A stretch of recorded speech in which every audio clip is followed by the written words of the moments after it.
Qu'est-ce qui a fait que vous vous êtes converti? Donc vous êtes belge de souche et vous êtes devenu musulmane. Aujourd'hui, on vous voit avec. Qu'est-ce qui a fait que vous êtes converti?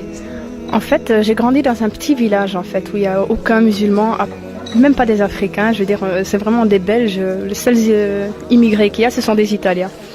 Et donc un jour, moi je veux dire, j'avais jamais entendu parler d'islam avant. Et un jour, je veux dire, je suis allée à la bibliothèque et j'ai rencontré une femme qui était musulmane voilée.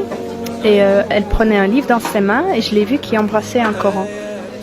Et ça m'a choquée. Je me suis dit, pourquoi elle embrasse un livre? Celle-là, elle n'est pas normale ou je sais pas.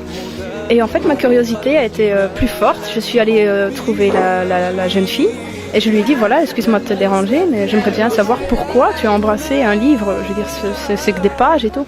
Elle m'a expliqué qu'en fait, le livre qu'elle a embrassé, c'était le Saint-Coran. Et elle a commencé à me parler un peu de l'islam comme ça. Et je sais pas, en fait, j'ai ressenti quelque chose de très fort. J'aurais voulu en fait qu'elle s'arrête jamais de parler. Elle m'a expliqué l'histoire comme de quoi Jésus faisait partie aussi de la religion islamique, tout comme Moïse, tout comme Adam et Ève. J'ai remarqué les points communs avec le christianisme.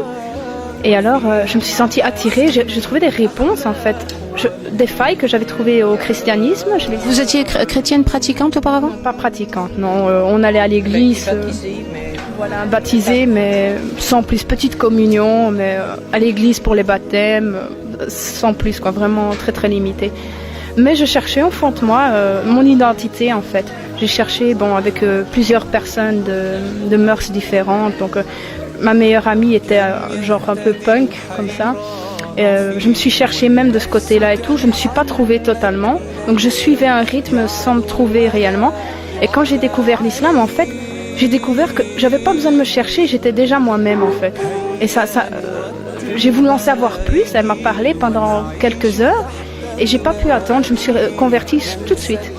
Au moment même? Au moment même, après quelques heures de discussion, j'ai récité la shahada et ça a été fait, quoi. Je suis rentrée chez moi, j'étais musulmane. Et vous n'aviez pas déjà des appréhensions de l'islam par rapport à ce qui se disait dans les médias ou ce que vous entendiez déjà? Avant les éléments du 11 septembre, j'avais 16 ans quand je me suis convertie. On n'en parlait absolument pas comme on en parle aujourd'hui. Et comme je vous dis, je venais de la campagne, donc pour moi l'islam je ne connaissais pas du tout.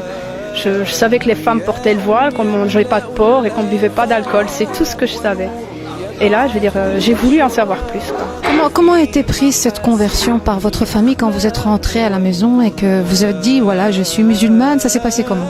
Je ne l'aurais pas annoncé en fait, mais j'allais voir le centre PMS de mon école, avec qui je parlais beaucoup.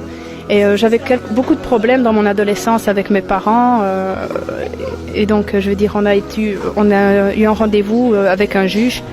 Et c'est le juge qui a annoncé en fait comme de quoi j'étais convertie alors que j'avais demandé à ne pas le dire, quoi. Donc ça a été un grand choc pour eux du fait qu'ils s'y attendaient pas du tout. Déjà que pour moi je ne m'y attendais pas, ça a été très soudain. Pour eux ça a été la coup de massue sur la tête, quoi. Très mauvaise méthode pour annoncer à ses parents qu'on est converti. Et votre fille nous raconte comme quoi elle s'est convertie par cette rencontre. Au moment où le juge vous annonce là, comment l'avez-vous pris? Je vais dire que j'ai pris à ce moment-là comme une grande trahison. Parce que, comme elle vous l'a dit, elle nous en a fait voir beaucoup parce que, elle était, comment est-ce que je peux expliquer ça? Comment? Influencée. Très influençable, voilà. Elle suivait la vie de Michael Jackson à la lettre, elle prenait ses gants, elle allait dans les hôpitaux chercher des masques. Elle nous en a fait voir de toutes les couleurs. Alors, un beau jour, j'ai appris en plus qu'elle prenait le train au lieu d'aller à l'école, elle prenait le train pour aller à Bruxelles. Et alors là, j'ai appris alors par le SAJ qui nous avait convoqués qu'elle se plaignait de nous, qu'on ne voulait pas la laisser aller à Bruxelles. Et en fait, c'était pour se reconvertir à l'islam. Elle voulait en apprendre plus et au moment même je ne l'ai pas accepté parce que quelle a été votre réaction? Il manquait plus que ça Il manquait plus que ça, oui.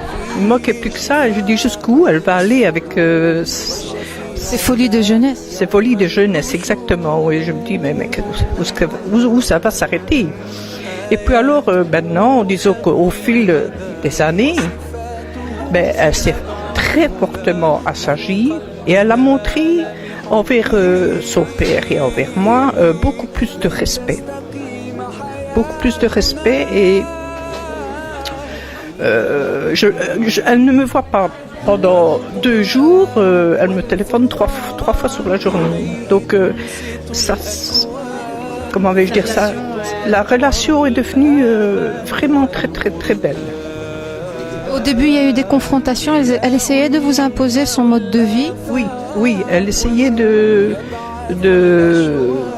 venir chez nous avec le voile, par exemple. Et ça, nous vivions on vit dans un petit village où, vous savez, c'est les Grottes Loks. Donc vous avez subi aussi des pressions de la part du voisinage. Voilà, exactement, oui. Parce que, surtout le voisinage. Moi, à la limite, et mon mari, on l'acceptait. Mais au début, je ne voulais pas la voir avec le voile. Elle pouvait s'être convertie, elle pouvait croire à cette religion. Je ne m'y opposais pas, parce que de toute façon, elle faisait ce qu'elle voulait. Quand elle avait une idée dans la tête, elle n'avait pas autre part.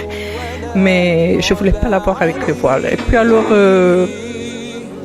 je dis au fil des années, maintenant, je la vois, je vois que ça ne me fait plus rien.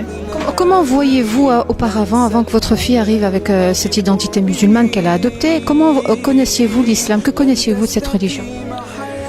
En fait, je ne comprenais pas grand-chose. Tout ce que j'ai appris, c'est elle qui me l'a appris. Et les médias aussi, la télévision, les éléments du 11 septembre qui sont arrivés quelques mois après ma conversion, ça n'a pas facilité les choses. Et puis finalement, comme elle a dit, je me suis assagie, j'ai commencé à respecter les règles islamiques. Bon, j'ai pris beaucoup sur moi et tout. Et puis elle a vu mon changement, mon amélioration dans mon comportement. Elle a vu que je tenais à la voie que j'avais choisie, que c'était la voie dans laquelle je me sentais bien. Et puis maintenant, quand je vais chez eux, elle prépare à manger halal. Elle se tape 25 km pour aller chercher à manger dans une boucherie halal à Liège. Avis au boucher pour venir dans votre village alors? Oui, voilà, c'est ça. Bienvenue à Oreille. Oui, je respecte ces traditions. Je ne lui ferai jamais mettre de l'alcool dans quelque chose ou bien manger une viande qu'elle ne peut pas manger. Ça, je respecte. Qu'est-ce que vous auriez à dire aux parents qui ont vécu exactement les mêmes tornades que les vôtres, les mêmes souffrances? Est-ce que vous auriez quelque chose à leur dire? Oui, je vais dire que c'est inutile de s'opposer parce que c'est quelque chose tout compte fait. Moi, ça m'a très bien réussi puisqu'elle a changé, elle est devenue beaucoup meilleure que ce qu'elle était avant. Étant petite, elle a été un enfant sage et tranquille, mais en adolescence, elle nous en a fait beaucoup souffrir. Mais maintenant, je dois dire que si je devrais parler aux autres parents qui, comme moi, ont leurs enfants qui se sont convertis, qui ne doivent pas en avoir peur, que c'est leur choix et que ça ne peut pas leur faire de mal de toute façon. Fermer la porte, ce serait une solution?